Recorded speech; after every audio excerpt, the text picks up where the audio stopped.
उत्तर प्रदेश के यशस्वी मुख्यमंत्री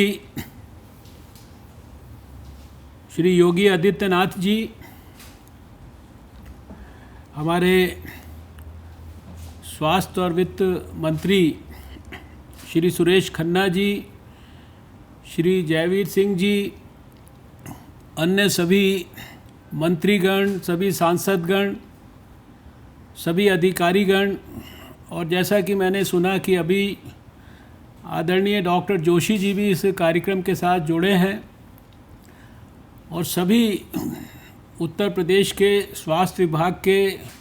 medical colleges के सीनियर टीचर्स, प्रिंसिपल्स, विशेषकर इलाहाबाद मेडिकल कॉलेज के, और उत्तर प्रदेश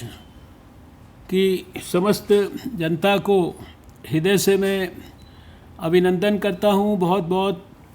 बधाई देता हूँ। आज का ये बहुत इम्पोर्टेंट अवसर है। दो महत्वपूर्ण कार्य आज उत्तर प्रदेश की जनता के लिए संपन्न होने के बाद समर्पित किए जा रहे हैं।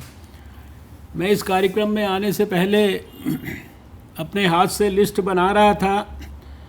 तो मैंने देखा कि पिछले 6 साल में प्रधानमंत्री नरेंद्र मोदी जी के नेतृत्व में इस तरह के super speciality block Uttar Pradesh में, वहाँ के मेडिकल कॉलेजेस में और वहाँ की इंस्टीट्यूशंस में, लखनऊ में, झांसी में, गोरखपुर में, इलाहाबाद में, मेरठ में, आगरा में, कानपुर में, वाराणसी में, और वाराणसी में तो दो जगह पर सुपर स्पेशलिटी ब्लॉक, और इसी प्रकार से IMS वाराणसी और जो जवाहरलाल नेहरू मेडिकल कॉलेज है अलीगढ़ मुस्लिम यूनिवर्सिटी का, वहाँ पर भी 2 स्थानों पर ट्रॉमा सेंटर ये उत्तर प्रदेश के अंदर या तो बनकर तैयार हो गए हैं, समर्पित हो गए हैं। झांसी में तो मुख्यमंत्री जी के साथ मैं स्वयं उपस्थित था। कानपुर में जब शिलान्यास हुआ तब भी मुख्यमंत्री जी के साथ था। मैं हृदय से बधाई देता हूं कि उत्तर प्रदेश की सरकार के सहयोग से और भारत के प्रधानमंत्री नरेंद्र मोदी जी के नेतृत्व में एक एक करके सभी मेडिकल कॉलेजेस में सुपर स्पेशलिटी की सुविधा और बहुत स्थानों पर ट्रॉमा सेंटर्स की सुविधा इनको विकसित किया जा रहा है। यह अवसर वास्तव में, अगर हम अपने पूर्व प्रधानमंत्री जो हम सब के हृदयों में बसते हैं, हमेशा राज करते हैं, अटल बिहारी वाजपेयी जी को स्मरण नहीं करेंगे तो शायद इस अवसर की सही मायने में प्रासंगिकता नहीं होगी। 15 अगस्त 2003 को जब लाल किले की प्राचीर से श्री अटल बिहारी वाजपेयी जी ने अपना भाषण दिया था, देश को संबोधन किया था, तो उस समय उन्होंने इस प्रधानमंत्री स्वास्थ्य सुरक्षा योजना की घोषणा की थी, जिसके तहत देश भर में आने वाले वर्षों में एक तरफ तो इस तरह के 75 super speciality blocks medical colleges में बनाने का कंपोनेंट था, और दूसरी तरफ एक दिल्ली के ऑल इंडिया इंस्टीट्यूट के बाद देश में 6 और नए all India institute of medical sciences बनाने का प्रकल्प था। आज का सुपर स्पेशलिटी ब्लॉक का उद्घाटन भी प्रधानमंत्री अटल बिहारी वाजपेयी जी के द्वारा लाल किले की प्राचीर से की गई उस घोषणा के बाद जो वर्षों तक जो तैयारियां हुई, लेकिन उन तैयारियों को वास्तव में अगर किसी सरकार ने प्रैक्टिकली सड़क के ऊपर, ज़मीन के ऊपर लाकर उनको क्रियान्वित किया तो वो नरेंद्र मोदी जी की सरकार थी। अटल जी ने 1 से 6 और all India institute of medical sciences add करने की योजना की शुरुआत की, तो प्रधानमंत्री नरेंद्र मोदी जी ने 2014 में सरकार में आने के बाद ये कहा कि हम हर प्रांत को एक नया all India institute of medical sciences देने की कोशिश करेंगे। और आज देश में 22 स्थानों पर all India institute of medical sciences अलग अलग योजना, अलग अलग डेवलपमेंट के स्टेज में है। और उत्तर प्रदेश के लोग विशेष रूप से बधाई के पात्र हैं, क्योंकि उत्तर प्रदेश और बिहार ये दो देश के ऐसे प्रांत हैं जिनको एक एक नहीं दो दो all India institute of medical sciences मिले हैं। उत्तर प्रदेश को रायबरेली और गोरखपुर दोनों स्थानों पर ऑल इंडिया इंस्टीट्यूट मिले हैं, जहां क्लासेस शुरू हो गई हैं और एक स्थान पर दिसंबर में और दूसरे स्थान पर अगले वर्ष जुलाई तक जो है सारा काम शुरू हो जाएगा। इसी के साथ साथ मैं देख रहा था कि प्रधानमंत्री नरेंद्र मोदी जी के नेतृत्व में पिछले 6 सालों में देश में 157 मेडिकल कॉलेजेस नए डिस्ट्रिक्ट हॉस्पिटल्स को कन्वर्ट करके विकसित किए जा रहे हैं। और इन मेडिकल कॉलेजेस के अंदर भी मैं उत्तर प्रदेश की सरकार को, उत्तर प्रदेश के स्वास्थ्य विभाग को, मुख्यमंत्री जी को, स्वास्थ्य मंत्री जी को, इनको सबको बहुत बधाई देना चाहता हूँ कि इसमें एक जो उसका अंतिम फेज़ है जिसको फेज़ 3 हम बोलते हैं, ये तो पिछले साल ही जब 2019 में दोबारा से मोदी जी की सरकार आई उसके बाद कैबिनेट ने निर्णय लिया, और कैबिनेट के निर्णय लेने के बाद सारे देश के अंदर सभी सरकारों को कहा गया कि ये चैलेंज मोड के अंदर है। आप अगर जल्दी से हमारे को प्रपोजल्स बनाकर भेजेंगे,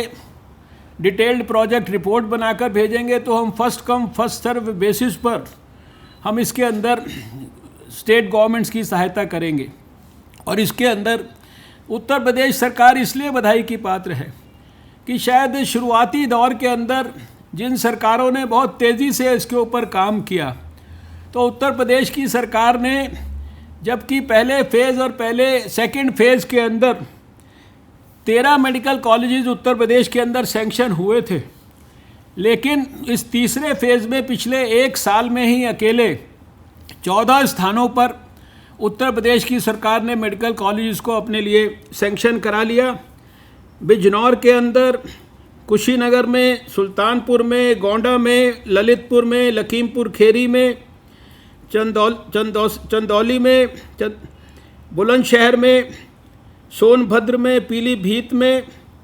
औरैया में, कानपुर देहात में, कौशाम्बी में, और अंतिम कॉलेज अमेठी के अंदर सैंक्शन हुआ। और इससे पहले भी जो मेडिकल कॉलेजेस बस्ती, फैज़ाबाद, फिरोज़ाबाद, शाहजहांपुर, बहराइच, ये सारे के सारे जो पहले फेज़ में सैंक्शन हुए, इनको 2019-20 के अंदर इनको प्रारंभ कर दिया गया। इसी तरह से फ़ेज़ 2 में एटा, हरदोई, प्रतापगढ़, फतेहपुर, सिद्धार्थनगर, देवरिया, गाज़ीपुर, मिर्ज़ापुर में ये 8 मेडिकल कॉलेजेस, और इनके ऊपर उत्तर प्रदेश सरकार ने काम किया, जो फ़ेज़ 2 में भारत सरकार के सहयोग से जो है सैंक्शन हुए पिछले सालों में। और ये भी जो है अभी उम्मीद है कि अगले वर्ष के प्रारंभ के अंदर ये पूरी तरह से स्थापित हो जाएंगे। अपने आप में ये भारत सरकार तो योजना बनाती है, भारत सरकार स्टेट गवर्नमेंट्स को ये कहती है कि आप इस योजना का लाभ उठाइए, लेकिन जो सरकारें एक्टिव रहती हैं, जनता के हितों के प्रति जागरूक रहती हैं, वो योजनाएं भी समय पर बनाती हैं, वो अपने प्रस्ताव भी समय पर भेजती हैं। और इसलिए मुझे खुशी है कि प्रधानमंत्री मोदी जी के नेतृत्व में पिछले अगर 6 साल में हम देखें, इन सारों को जोड़ें, तो ये 27 मेडिकल कॉलेजेस नए जो है उत्तर प्रदेश के अंदर एक प्रकार से स्थापित होने की विभिन्न प्रक्रियाओं में है, बहुत सारे शुरू हो गए हैं।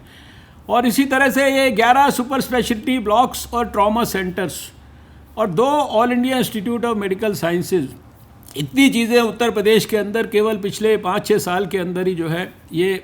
स्थापित हुई हैं, आगे बढ़ रही हैं। मैं उत्तर प्रदेश की जनता को विशेष रूप से इसके लिए बधाई देता हूं। अभी सुरेश खन्ना जी ने विस्तार से जो आज दूसरी योजना प्रारंभ हो रही है, जो नई कोबास 6800 मशीन जो है यहाँ इलाहाबाद मेडिकल कॉलेज के प्रांगण में स्थापित हुई है, उसके साथ एक मॉडर्न लैब जो है स्थापित हुई है, इसके लिए भी मैं उत्तर प्रदेश सरकार को और अपने ICMR के सभी अधिकारियों को बहुत बहुत बधाई देना चाहता हूँ। ये अपने आप में एक ऐतिहासिक कदम है। अभी सुरेश जी ने कहा कि एक दिन ऐसा था जब हम 72 टेस्ट कर रहे थे और उत्तर प्रदेश की सरकार एक दिन के अंदर आज 1,60,000 रोज़ के टेस्ट करने की उसने योग्यता और क्षमता प्राप्त की है। मुझे बहुत खुशी है कि भारत ने इस क्षेत्र में असाधारण और अभूतपूर्व प्रगति की है। ये टेस्ट कुछ साल पहले तक देश से बाहर इसका सैंपल CDC अटलांटा में अमेरिका के अंदर भेजा जाता था। ये ज़्यादा पुरानी बात नहीं है, ये 6-7 साल पुरानी बात है। और आज जब हमने कोविड के खिलाफ जंग शुरू की एक लेबॉर्ट्री से, तो आज सारे देश ने सब ने मिलकर प्रयास किया। तो आज हम 1872 ऐसी लेबॉर्ट्रीज देश में स्थापित कर चुके हैं जहां पर हम जो है ये कोविड का टेस्ट कर सकते हैं। और ये कोबास की मशीन तो विशेष ऐसी मशीन है जिस मशीन के अंदर एक साथ जो है बड़ी संख्या के अंदर RT-PCR टेस्ट वगैरह हो सकते हैं। इसके लिए बहुत सभी संबंधित लोग बधाई के पात्र हैं। ICMR ने बहुत विषम परिस्थितियों के अंदर सारी स्टेट गवर्नमेंट्स को मदद करके जो टेस्ट के शुरुआत करने के लिए सारी मशीनों के साथ साथ और जितने भी किट्स और दूसरी चीज़ों को उस समय पर उपलब्ध कराने के लिए बहुत व्यापक प्रयास किए। जिस समय देश के अंदर लॉकडाउन था, एक स्थान से दूसरे स्थान पर सामान भेजना भी कितना कठिन था। और आज उस परिस्थिति से 97% देश का हिस्सा ऐसा है जहां 3 घंटे की ट्रैवलिंग के अंदर एक ऐसी लेबॉर्ट्री मिल जाती है जहां कि हम RT-PCR का और दूसरा टेस्ट कर सकते हैं। और इसी सब का परिणाम है कि बड़ी संख्या में हमने टेस्ट किए, बड़ी संख्या में लोगों को जल्दी डायग्नोज किया, उनको जल्दी ट्रेस किया, ट्रैक किया, ट्रीट किया और सब प्रकार की व्यवस्था करने के कारण आज दुनिया में सबसे कम फैटेलिटी रेट भारत का है 1.55 और सबसे ज़्यादा रिकवरी रेट 84.34 ये भारत का है। ये सब कुछ आप सबके प्रयासों से हुआ है। उत्तर प्रदेश एक बहुत बड़ा प्रदेश है, लेकिन उस सब के बावजूद भी मुख्यमंत्री जी के नेतृत्व में और सभी मेरे स्वास्थ्य मंत्रालय के साथियों के सहयोग से सभी ने मिलकर बहुत अच्छे प्रयास किए, जिनका समय समय पर प्रधानमंत्री जी ने भी विश्लेषण किया है। और उसी का परिणाम ये है कि आज हमारे देश के अंदर हम जानते हैं कि 55 लाख और 86,000 मरीज़ हमारे ये ठीक होकर घर जा चुके हैं। 8 करोड़ से ज़्यादा हम देश के अंदर टेस्ट कर चुके हैं। और इस समय केवल एक ही बात जिसको मैं दोहराना चाहता हूँ, मुख्यमंत्री जी भी दोहराते हैं, सब लोग दोहराते हैं और मुझे खुशी है कि वहाँ सब लोग मास्क पहनकर बैठे हैं। ये एक कमरे में है तो भी मास्क पहनकर बैठे हैं। ये बहुत ज़रूरी है इस समय सिर्फ देश में लोगों को एक ही बात के लिए आग्रह करना कि अभी हम कोरोना को लाइटली ना लें। और कोरोना के ख़िलाफ़ जो लड़ाई है वो कोई बहुत बड़ी रॉकेट साइंस उसमें इस्तेमाल नहीं करनी है। उसके लिए केवल हमको मास्क का ठीक प्रकार से इस्तेमाल, जिस प्रकार से मास्क को माननीय मुख्यमंत्री जी ने लगा रखा है, मैंने लगा रखा है, मुंह को और नाक को हमेशा ढक कर रखना है, अपने हाथों को हमेशा साबुन से पानी से धोते रहना है और 1-2 गज की दूरी बनानी है, बिना ज़रूरत के बाहर नहीं जाना, भीड़ भाड़ के अंदर नहीं शामिल होना, ऐसी गैदरिंग्स को अभी करने की कोई आवश्यकता नहीं है। और विशेष रूप से आने वाले समय में हमारे फेस्टिवल्स आ रहे हैं, इसमें विशेष ध्यान रखना है। इन बातों को सब प्रकार से सबकी ओर से ज़रा आग्रहपूर्वक अगर कहा जाएगा तो मुझे पूरा विश्वास है कि आने वाले समय में हम लोग कोरोना के खिलाफ जंग में निर्णायक विजय प्राप्त करेंगे। और मुझे ये भी पूरा विश्वास है कि उत्तर प्रदेश इतना बड़ा प्रदेश होने के बावजूद भी जिस तरह से उसने बेहतर ढंग से अभी तक कोरोना के खिलाफ जंग में अपनी उपयोगिता को सिद्ध करके दिखाया है, आने वाले समय में भी वो सिद्ध करेगा। जैसा कि कल मैंने अपने संडे संवाद में देश के साथ शेयर किया था कि हमारा प्रयास है कि जुलाई के महीने तक देश के 20-25 करोड़ लोग जिनको प्राथमिकता के ऊपर वैक्सीन देने की आवश्यकता है, तब तक 400-500 मिलियन डोजेज़ उनको जो है उपलब्ध करा के उनको दिया जाए। उसके लिए स्टेट्स से भी रिक्वेस्ट की जा रही है औपचारिक तौर पर, एक प्रॉपर प्रोटोकॉल बनाकर लिस्टिंग इत्यादि, और आपसे बहुत सारी जानकारियां मांगी जा रही हैं। हमारा प्रयास है, हमारी आपसे अपील है कि उसको अक्टूबर के महीने में उस काम को जो है कंप्लीट किया जाए। हमारे वैक्सीन्स के संदर्भ में जो कोल्ड चेन की फैसिलिटीज़ हैं उनको सब स्थानों पर अभी से रिव्यू किया जाए, क्योंकि जब वैक्सीन हाथ में आ जाएगी उस समय अगर ये काम हम करना शुरू करेंगे तो शायद उसकी उस समय उपयोगिता नहीं होगी। समय से पहले हर चीज़ की तैयारी जिस प्रकार से कोरोना के खिलाफ जंग के अंदर हमने की है, उसी प्रकार से कोरोना के संकट से लोगों को उनकी प्राण रक्षा के लिए जब वैक्सीन उपलब्ध होगी और वैक्सीन देने का समय होगा तो हमारी तैयारी पूरी होनी चाहिए। मुझे पूरा विश्वास है कि उत्तर प्रदेश सरकार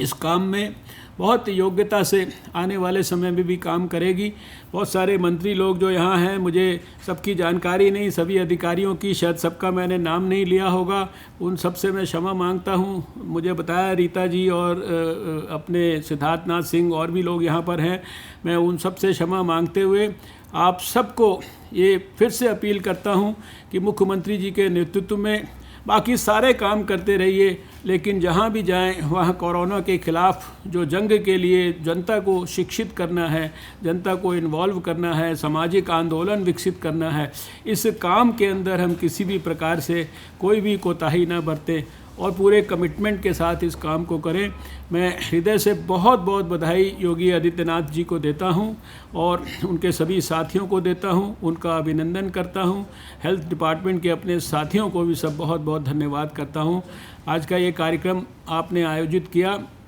इतनी विषम परिस्थितियों में, और ये अच्छा सोचा आपने कि इस सुपर स्पेशलिटी अस्पताल को कम से कम फ़िलहाल हम कोविड से लोगों की प्राण रक्षा के लिए अगर इस्तेमाल करें तो ये भी एक अच्छा निर्णय है। इसके लिए भी मैं आपको बहुत बहुत बधाई देता हूँ। नमस्कार, जय हिंद, भारत माता की जय।